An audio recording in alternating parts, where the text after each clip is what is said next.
Selamat sore, teman-teman. Sore. Sore. Sore.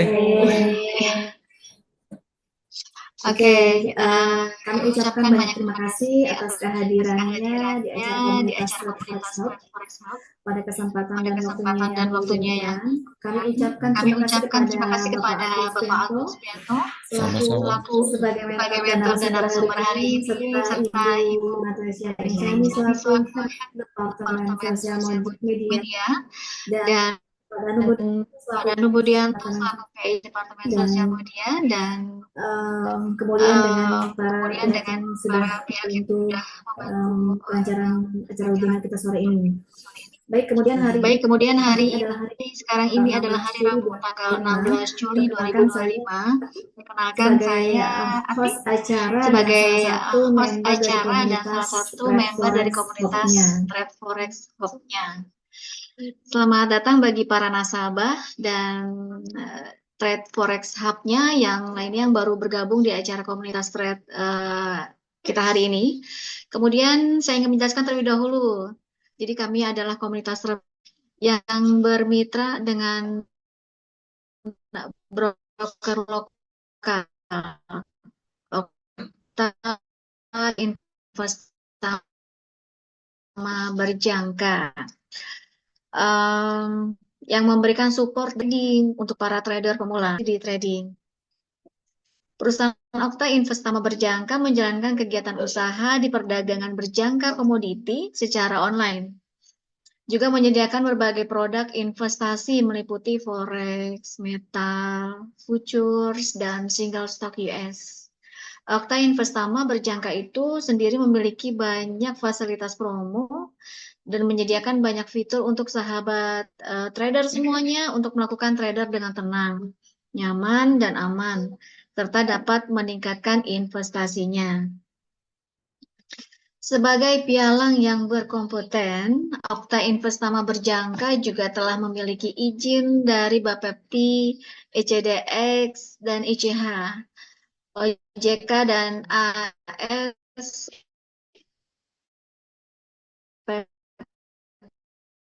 Tindo. Maka dari itu setiap dari kegiatan seperti ya, dalam rekening terpisah itu yang pertama atau segregated account untuk menyimpan dana di bank yang telah diawasi lembaga clearing berjangka, dan kemudian yang kedua adalah transaksi semua nasabah dilaporkan ke bursa serta KBI. Ketiga, tidak menjanjikan fixed profit. Keempat, setiap materi berisikan risk disclosure yang harus diketahui oleh nasabah. Dan kemudian untuk informasi berikutnya, kami tidak memberikan pinjaman dana kepada nasabah atau member komunitas kami. Jika ada pialang yang tidak menerapkan, sahabat trader harus waspada ya dengan komunitas dan pialang tersebut. Gitu. Oke, saya akan persilakan kepada Bapak Agus Prianto untuk memberikan terkait secara cerdas bangun skill profesional dalam dunia trading. Untuk waktunya dan tempat kami persilakan Bapak Agus, silakan.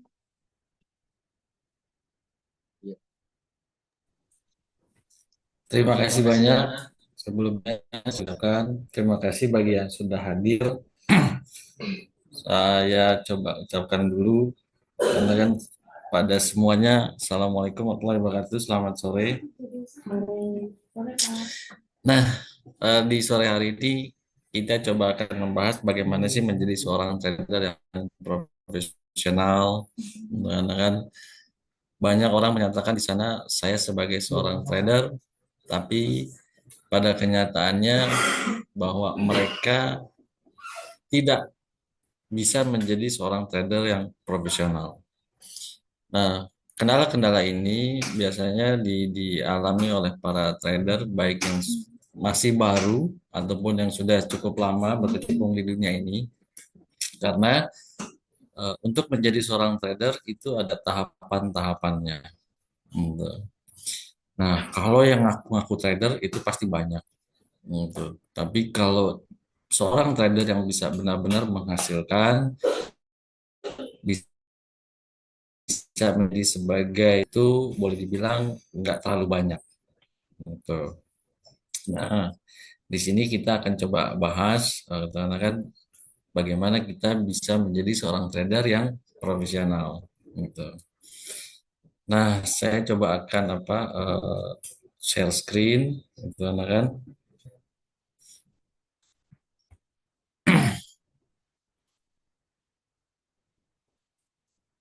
Sebentar.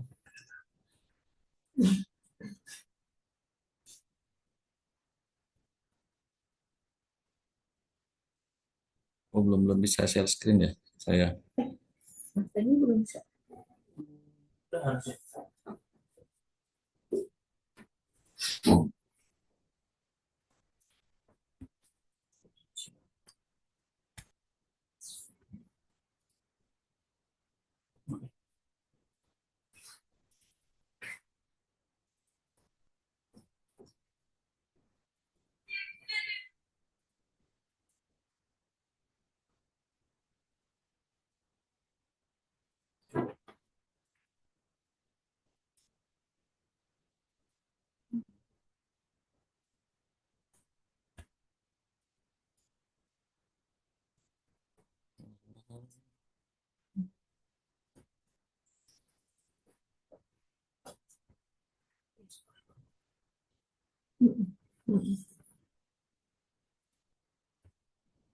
Layoutnya agak susah.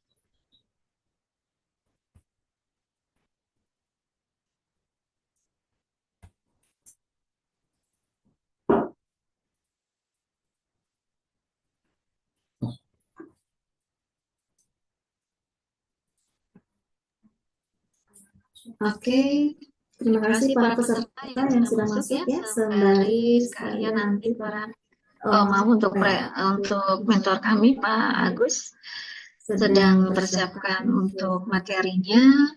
Sementara yang saya ingin ketahui, dipersiapkan saja untuk segala sesuatunya dari pertanyaan nanti akan dipersiapkan untuk memberikan pertanyaannya begitu ke Pak Agus. Oke, kita langsung aja, silakan kembali. Oke, sudah bisa lihat jelas ya semuanya ya. Mudah-mudahan awal. Sebetulnya kita bisa lihat di sini bahwa banyak orang yang mengaku menjadi seorang trader, gitu kan, tapi nggak banyak orang yang bisa menjadi seorang trader profesional. Gitu kan. Yang kita tahu bahwa trader adalah sebuah profesi, gitu kan, jadi butuh kemampuan khusus untuk menjadi seorang trader. Di sini kita akan bahas satu persatu tahapannya, karena tahapan untuk menjadi seorang trader itu ada 3 tahapan, dan tahapan pertama kita akan bahas di sore hari ini. Gitu. Nah, untuk menjadi seorang trader, kan, tentu kita harus melewati 3 tahapan. Yang pertama adalah tahap observasi. Observasi, namanya juga observasi, ini pengamatan. Segala sesuatunya diamati tentang sebuah bisnis yang akan kita geluti, yang akan kita jadikan sebagai profesi, katakan. Nah, pengamatan ini sangat penting. Banyak orang tidak pernah melakukan satu pengamatan terlebih dahulu, katakan, terutama tentang 3 hal dalam observasi, yaitu mekanisme perdagangannya, katakan. Ini penting sekali karena dari sini kita harus tahu apakah kita akan bertransaksi di pasar apa, dengan instrumen apa, kan. Nah, terus juga itu di dalam mekanisme perdagangan kita akan mengenal 2 jenis sistem perdagangan. Nanti akan kita bahas satu-satu, kan. Nah, sehingga di dalam observasi yang pertama itu adalah pahami. Pahami betul-betul. Ini momen yang paling penting bagi seseorang yang ingin menyatakan menjadi seorang trader. Yang berikutnya setelah pahami yaitu pelajari. Gitu. Nah, mungkin tahapan pelajari ini yang paling bosen. Gitu, kan. Nah, dari pelajari ini tentu seseorang bisa menyatakan saya kayaknya akan cocok deh jadi trader atau saya tidak cocok jadi trader. Gitu. Yang berikutnya yang terakhir yaitu praktisi. Gitu. Nah, sore hari ini kita akan kupas satu persatu. Kita katakan yang paling pertama kita katakan tentu yang tadi kita bilang adalah di masa observasi kita katakan kita akan memutuskan jadi trader atau tidak. Butuh waktu berapa lama? Katakanlah untuk kita mengamati atau sesuatu yang akan kita jadikan sebagai profesi. Katakan. Nah, yang pertama untuk anak-anak di dalam masa observasi yaitu pahami apa yang harus dipahami. Untuk anak-anak dari mana sumber informasinya. Untuk anak-anak ini harus kita pecahkan satu-satu. Gitu, anak-anak. Yang pertama adalah mekanisme perdagangannya.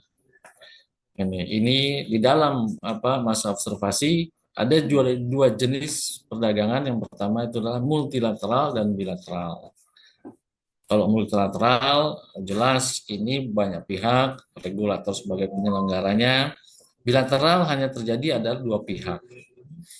Nah, siapa pihaknya? Yang pertama pelaku pasar, arti si calon trader sendiri, dan penampung, artinya ini adalah bagian settlement yang biasa disebut pedagang.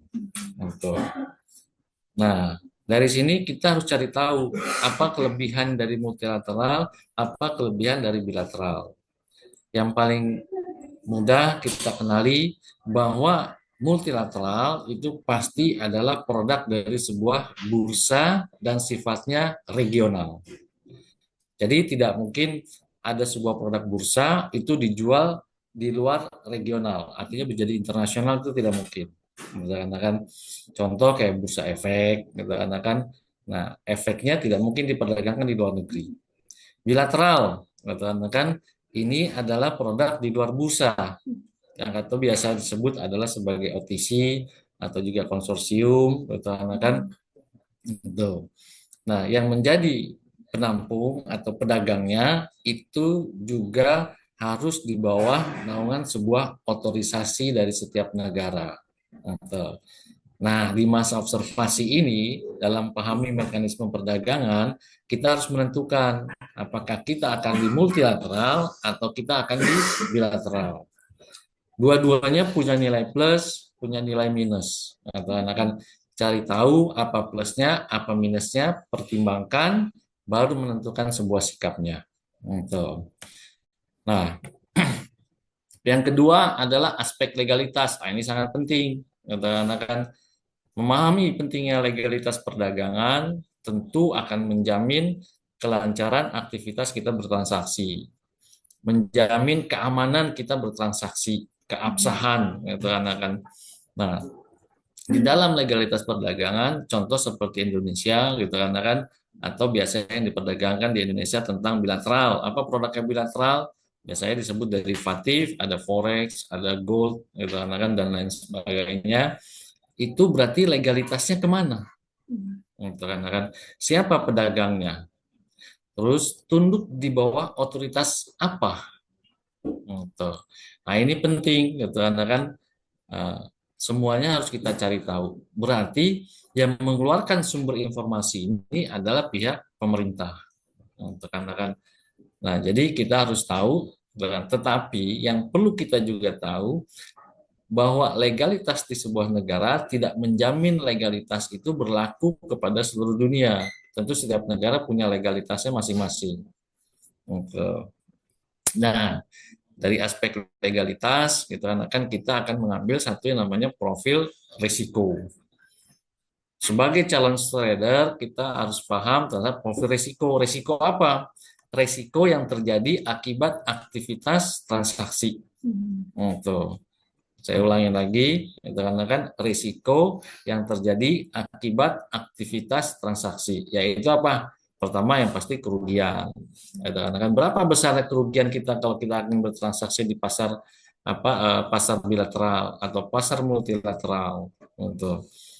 Nah, dari sini kita tentu akan melihat nilai profil risiko ini sanggup nggak kita menanggung sebuah profil risiko.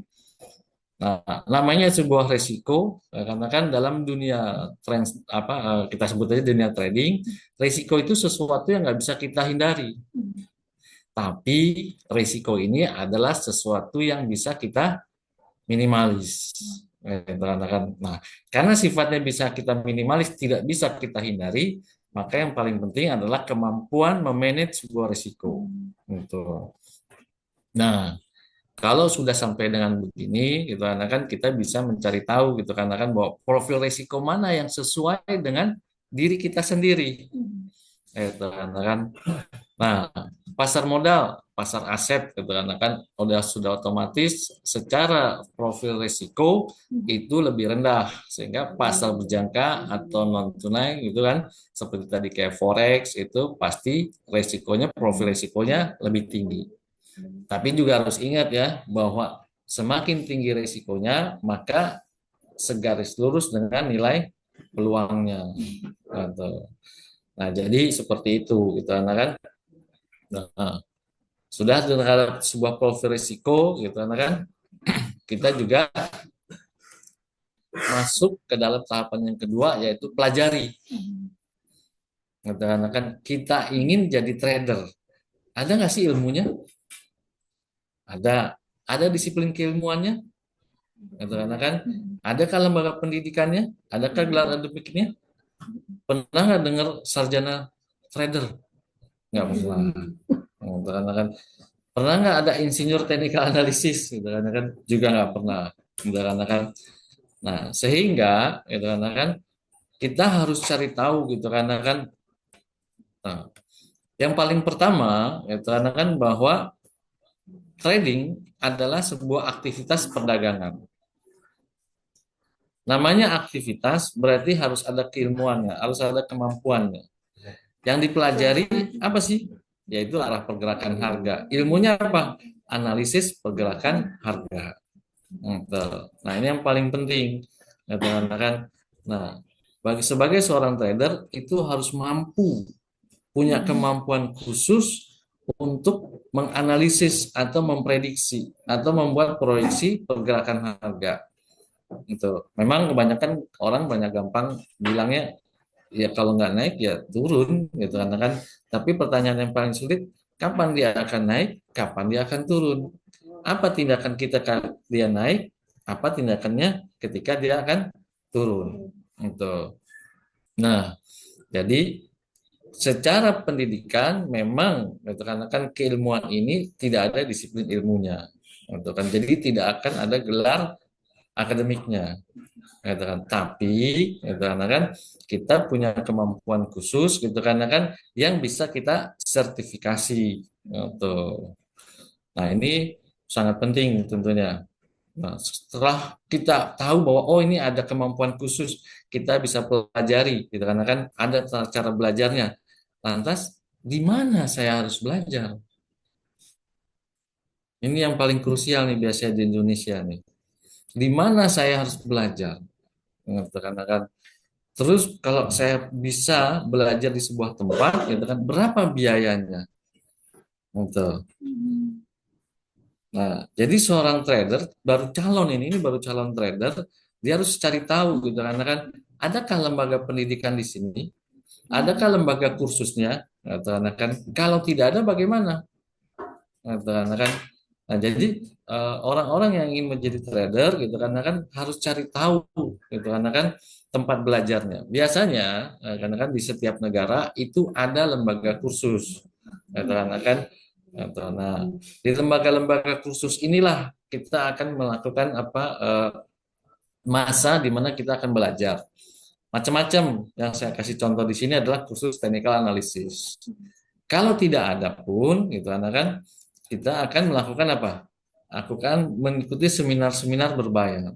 Ingat, gitu kan trading ini sebuah profesi, gitu kan sehingga, gitu kan istilahnya hindari, gitu kan hindari, gitu kan keilmuan-keilmuan atau kemampuan-kemampuan yang sifatnya free, gitu kan ini saya tekankan sekali lagi yang sifatnya free, gitu kan karena nggak ada yang kayak gitu, gitu kan.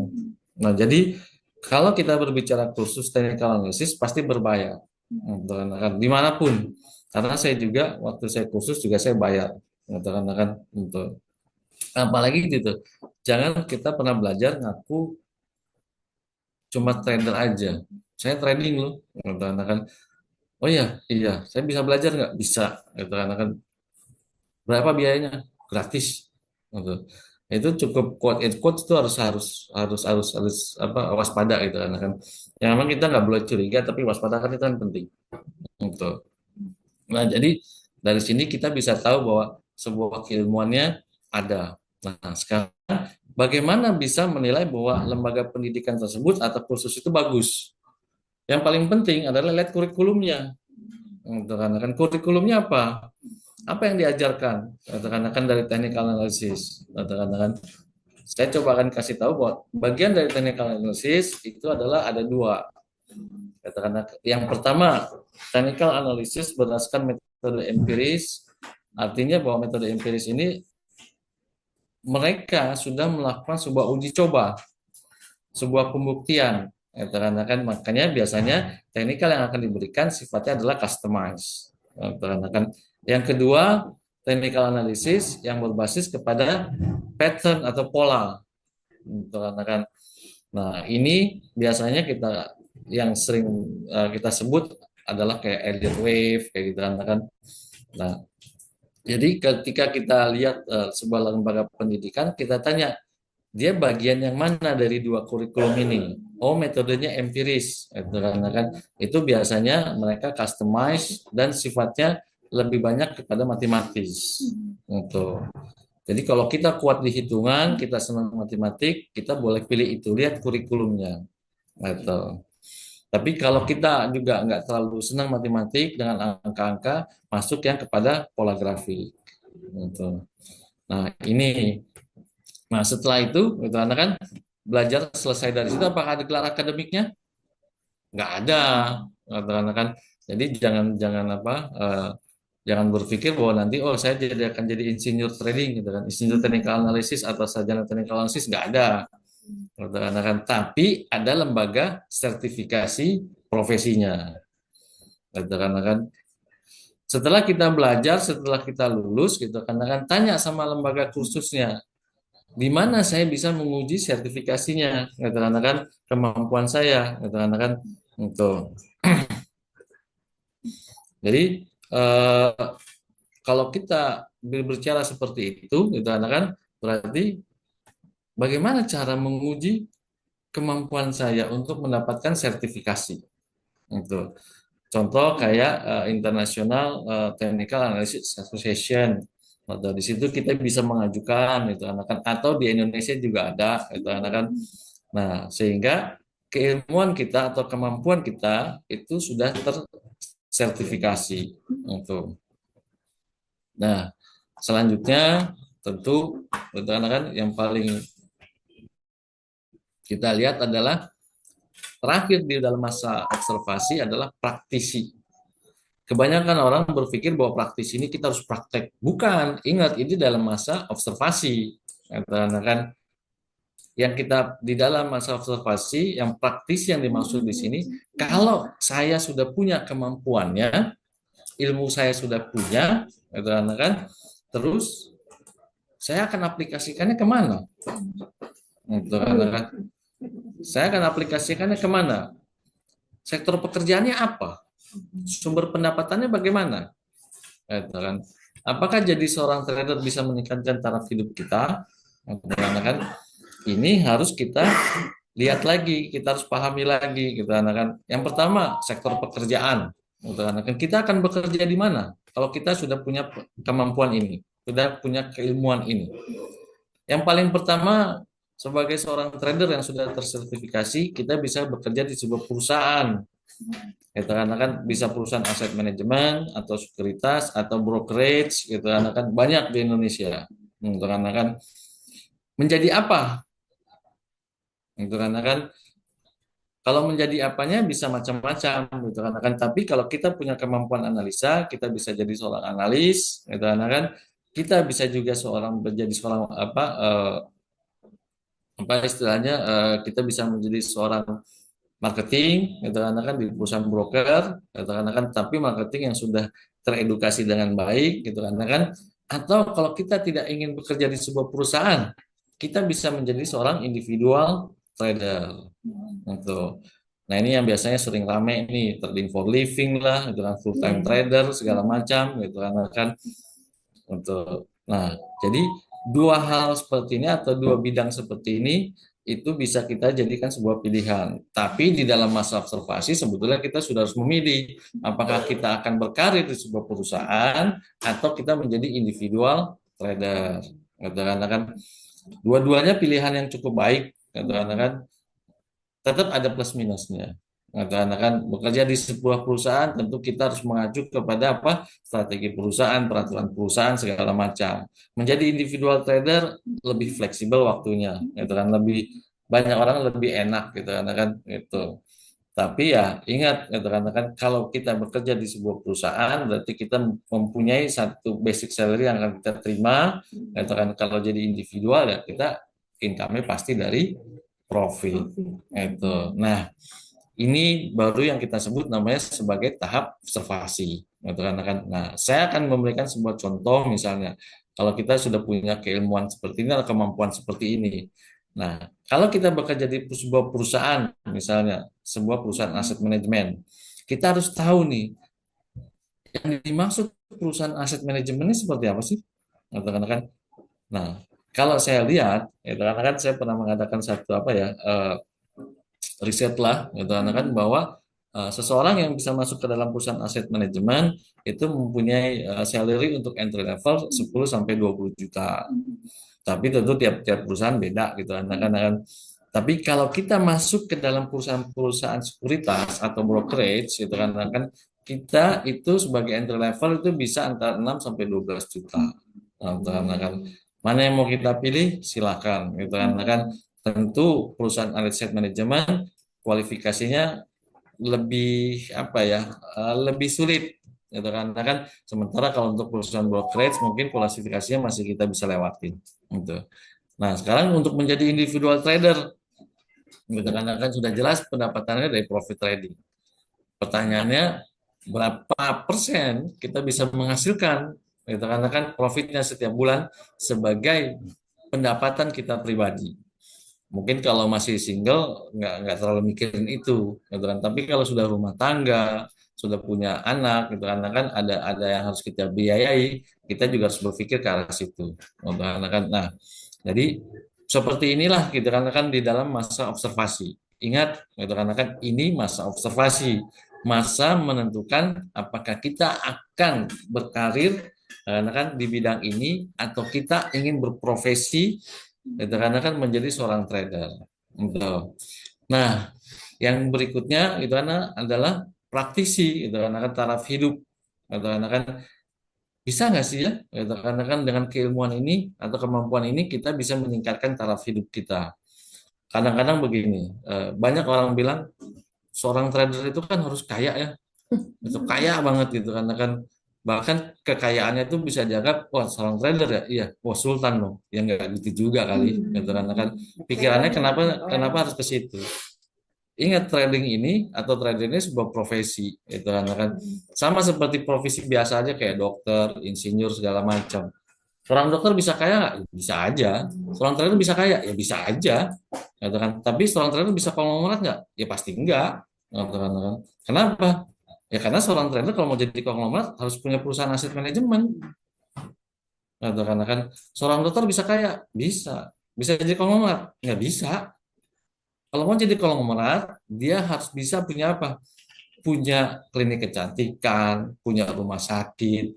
Itu hal yang logik gitu kan. Jadi nggak usah punya bayangan bahwa seorang trader itu harus kaya, harus sultan, harus punya Ferrari.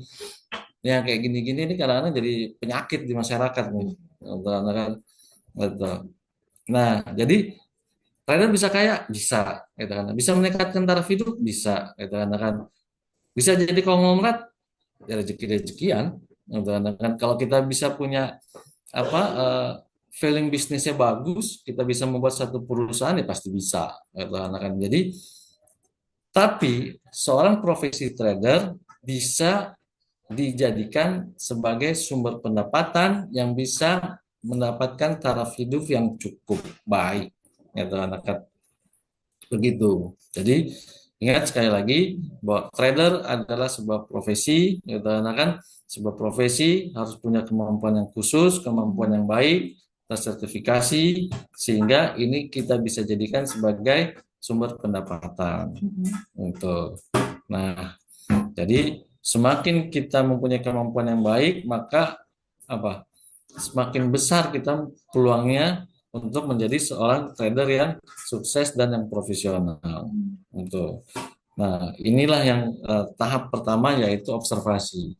Tapi ingat, observasi, pengamatan, itu kan baru setelah seluruhnya pengamatan ini sudah kita ambil, baru kita mengambil sebuah keputusan apakah kita akan jadi seorang trader atau enggak. Ini kita cocok nggak nih? Cocok